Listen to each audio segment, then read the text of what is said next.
Tonight we're going to follow up with some good government groups, open government groups, familiar faces who say, let's see the 38 Studios records. The Dan Yorke State of Mind program is brought to you in part by Lookout Rhode Island and Takeo Comfort Solutions. Welcome in. Nice to have you. Reason I got the same shirt as last night is that we recorded this program last night. So you know, quick change. A lot of television trying to cram into a mid-afternoon. Yesterday afternoon taping, last night's show, Colonel Stephen O'Donnell from the Rhode Island State Police was good enough to come here and answer my questions on the 38 Studio process, the investigation, and what seems like kind of a lingering now what, because we can't see the records from the investigation. He also appeared on the radio yesterday afternoon, and we'll have ongoing conversation about that. Tonight, we've got representatives of open government groups who participated in the request and continue to bang the drum for the opening of the records. They had a chance to watch yesterday's program here in the building when Colonel O'Donnell was explaining how tough that process actually is. And they're here tonight to kind of talk about that with us. So Mike Stenhouse and Ken Block will join us momentarily. But here is the headline again for those of you who've been following this. No charges, no documents, no new details under the 4 years later 38 Studios headline on Saturday. Again, the big controversy was that this is a Friday afternoon document drop. For those of you who are still unfamiliar or need to be refreshed on what the story is all about, here's the package that ran on Friday night of last week.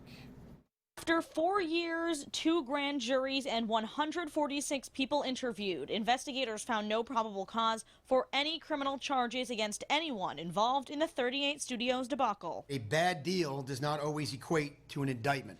State Police Colonel Stephen O'Donnell and Attorney General Peter Kilmartin said the people interviewed by police included the members of the Economic Development Corporation, former Governor Don Kachiri, and 38 Studios execs, among others, but wouldn't elaborate on who exactly was interviewed. 11 people testified before a grand jury. No criminal conduct was found, but the grand jury process is secret and there are no plans to release any records from the investigation. For those who are cynics and choose not to believe what is being presented today, no explanation will be sufficient.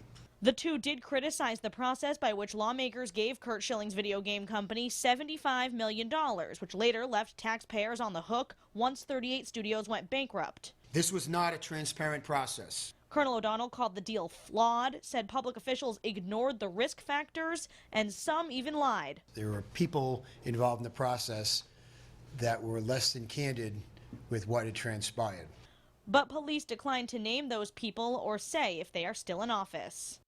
And the Attorney General left the door open, saying while this case is now inactive, if new details come to light, they could reactivate the case. Now, there's also a separate civil case against Curt Schilling and others that's set to go to trial in October, and the Securities and Exchange Commission has also separately filed civil fraud charges. Now, here's a headline that appeared yesterday in the Providence Journal. Open government groups join call for release of 38 Studios documents, and I think the arguments are pretty good. Mike Stenhouse and Ken Block are not unfamiliar with the viewers and the citizens of the state and represent the Center for Freedom and Prosperity. And which one do you want? Watchdog. Watchdog Rhode Island. Good to see you both. Thanks for coming in. You have either contributed to or thumbs up the letter that was sent to the Attorney General and the Rhode Island State Police asking for the records of this case to be opened, correct? Correct. One of the things that was written in this, I think, wonderful letter, and you really ought to find a way to find this. I know it's on my Twitter feed and Facebook post at Dan Yorke Show, Yorke, and we'll make sure that that letter ends up on foxprovidence.com along with the State of Mind website. This particular language, Jess, can we put that language up from the letter itself? I think we've got that. Thank you. To put it simply, the disaster known as 38 Studios happened because of a deeply ingrained culture of secrecy in the state. The official state investigation of that disaster should not perpetuate that culture. The letter is exceptionally well written, refutes the Attorney General's arguments on the law. Last night, Colonel O'Donnell talked about what he thought were the legal intricacies involved in the grand jury process. Before we get to what he had to say, what is your executive summary on what you're guys are trying to get accomplished? You know, from day one, we felt the administration and political leaders were hiding behind the criminality aspect of it. To me, this was always about the political malfeasance. And that's the piece, as you saw the colonel and others say, they know who is politically unethical. They know, yet they won't tell us. And that's the headline to me. You know, when I came to Rhode Island in the early 1990s, we had the RISDIC crisis. This was a hideous problem where credit unions went bankrupt. There was a lot of bad things happening, and there was a great accounting at that time, right? They went to a lot of trouble to bring forward, here's how it happened, here's why it happened, here was who was to blame. And we haven't had that at all with 38 Studios. In fact, in my opinion, it's been extraordinarily kept from the public view, covered up, that we don't know this. And I think it's amazingly harmful. We're 6 years from when the deal went down, and members of the public don't have a better idea today who was behind it than we did in 2010, and it's wrong. And we're coming up on an election, and voters once again will not know who to hold accountable. Well, you know, Colonel O'Donnell and I have had a disagreement, and you know, I give him plenty of credit for coming here yesterday and facing off with me on this particular matter. And to be honest with you, I don't sense he was very aggressive yesterday with me and pushing back on what my complaint has been. And that is that when he proffered 3-4 years ago, at least, when all of the bubble up of the failure, remember this legislation was passed in late spring of 2010, the enabling legislation that caused the financing, the loan guarantee for 38 Studios. And then the deal fell apart in 2012 as Curt Schilling was going down the toilet, right? And then we were like, oh my gosh. And then inevitably it had a wind out. And then we're like, okay, now they're done. Now we're in repair mode. Now we have to debate whether or not we're going to pay for it ourselves and bondholders and all of that. At that point, there should have been, in my opinion, and I'm sure in yours, there should have been full-blown, a la RISD, legislative, parentheses, congressional-type hearings on the way this whole thing went down. At the time, the colonel said publicly that he thought it would be an impediment to his state police investigation. And I think, you know, listen, nobody's perfect. State police, I think, are a bastion of pride for Rhode Islanders.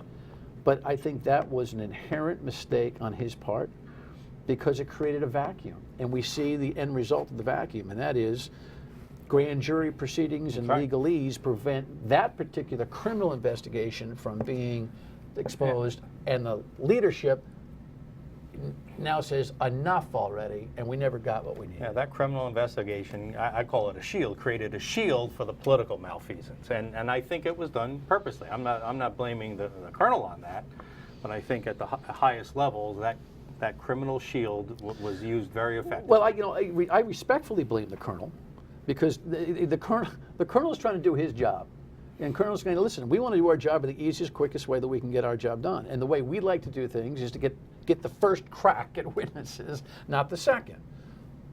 But the public overriding dilemma here, I think he should have taken a deep breath and said, you know, in this particular saga, we'll take notes on what the government does itself to get answers, and we'll cross-tab. And I would argue that at this juncture, the voters of this state would gladly forego a criminal prosecution as a fair trade to just understand how it went down in the first place, right? And the legislature has let us down because Speaker Mattiello had a mechanism to get these answers in his oversight committee that Chairwoman Macbeth was chairing. He didn't get that job done. Governor Raimondo has let us down because in her campaign for governor, she said specifically she would get to the bottom of the matter, and she has washed her hands of trying to do that since she got in. And all of this leads to a whitewashing and I believe a systematic hiding of the story, and it's harmful to us. This is the thing that's a business killer in this state. This is an economic killer, and it's just grossly unfair to the voters and the people who live here to have a government that's in the business of covering things up as opposed to moving on and being transparent. Well, we'll talk more about that because it's really a very important matter. But speaking of Speaker Mattiello, here's the headline that he was able to generate. Hey, release the documents, he says, and he called upon the state police and the AG to release because the taxpayers have a right to the complete story. Now, I got to give him credit. If you want to, especially in an election season, look like you're responsive, you do that. That is the right request. It's the same request that you two are making. Politics makes strange bedfellows, though, because he played passive-aggressive and rope-a-dope all the way in terms of the accountability here, allowed certain things to happen with the House Oversight Committee that ended up being more of an exercise in futility than anything else, and then comes in, Johnny on the spot, I want the records.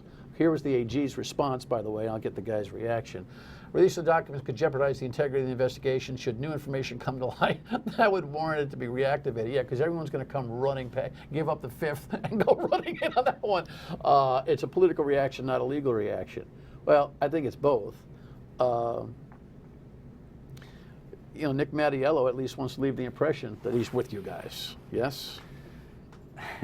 Well, we think it's the AG's office who's being political by doing the political whitewash that Ken mentioned. You know, I think everything that happened, as Ken alluded, from the governor, do we invoke the insurance, do we pay off, everything was done to avoid an investigation into the political, behind-the-scene, wink-wink stuff that happened. To me, everything that has happened has been orchestrated to avoid scrutiny on that, and you know what? They've done it well. Well, you suggest, they've covered it up, and it might be one of those rigged systems. Well, you're suggesting that the Speaker of the House coordinated with folks like the Attorney General in having a slowdown on this? Not suggesting that. I'm suggesting at whatever level, all of that was designed to avoid any real political investigation. But it's ironic that the Speaker of the House is calling for that which you were calling for. He has no credibility to make that call because he has dragged his feet for so long in using the subpoena powers of the House Oversight Committee in a fruitful way to get the answers that the grand jury is not being allowed to bring forward for us.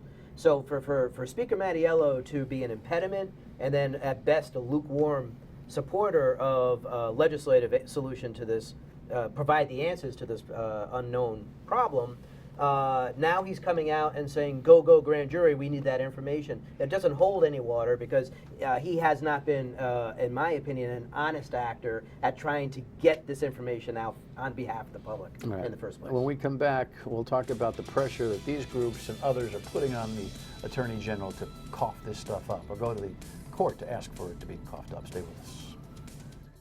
I think the combination of state police investigation and the oversight hearings is a combination is enough to uncover wrongdoing. That's a flip-flop. It could be, but look, I'm the governor, I have to do what's right. When we did the RISDIC investigation, it was $6 million of taxpayer money. I am not, at this point, going to spend any more taxpayer money to do yet another investigation.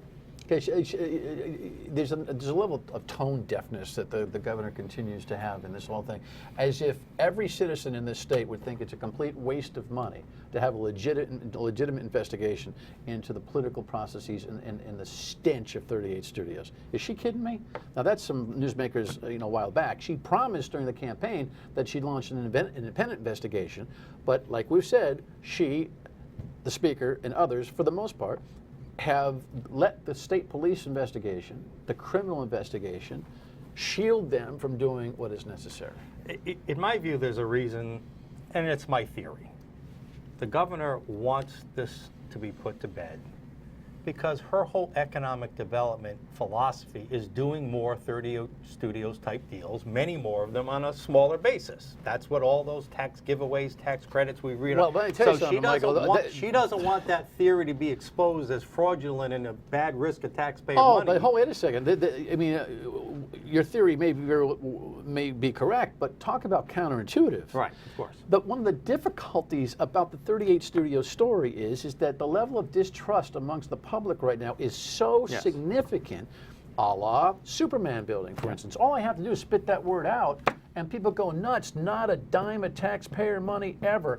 There very well may be a healthy public-private partnership idea for the Superman building, whether you like it or not. That won't be dirty, but no one will ever trust. So if, in fact, she wants to repeat a cleaner formula of 38 studios, not purging 38 studios, we'll preempt her success. Right. Well, and there's other factors besides that. You have Gallison, who stands accused of stealing from the dead people who's the state's Ray Gallison, former House Finance Chairman, Bristol rep, who has not been charged with anything, who's out right now. Right, but there's been stories that he's been stealing from the states he's allegedly. been managing. Allegedly. We have Representative Carnevale. Well, by the way, Gallison was the chair of the House Finance Committee.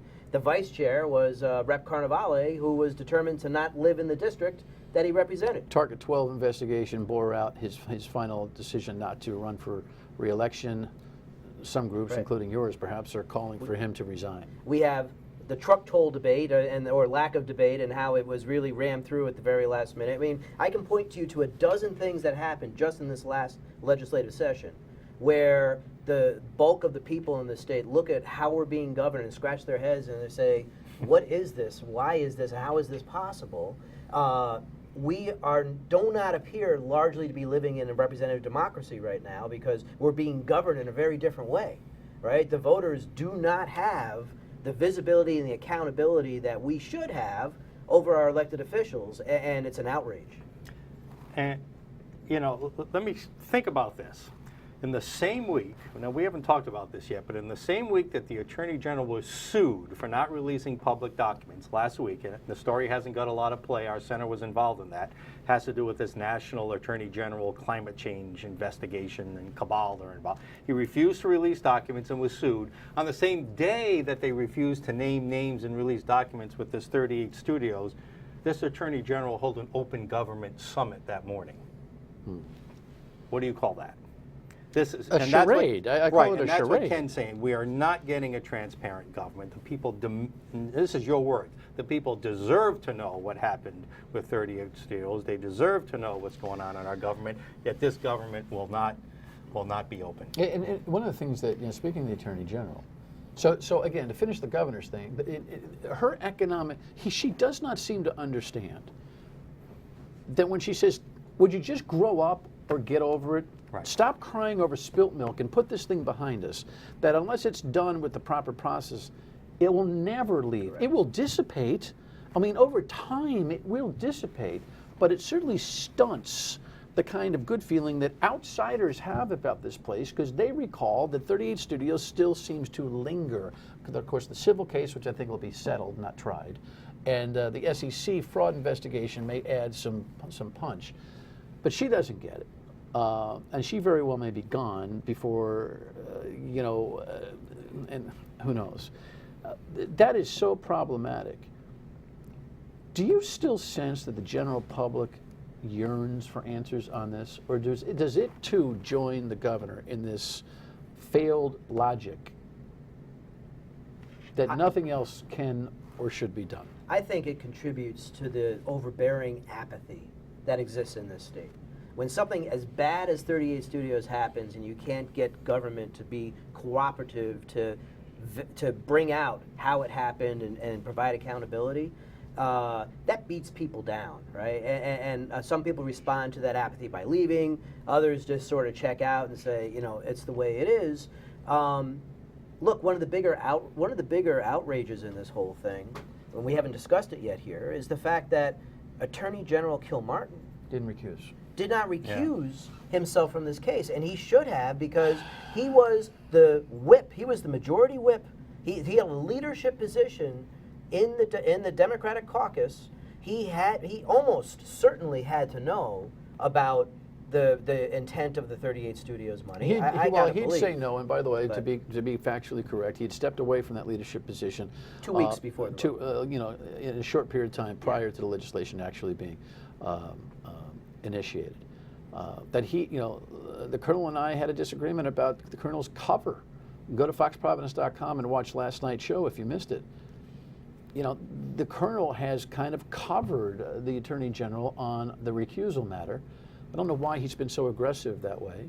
I think the Colonel's integrity is at the highest. But again, he and I have disagreement over giving the Attorney General any kind of cover. He does say, hey, listen, it's his call.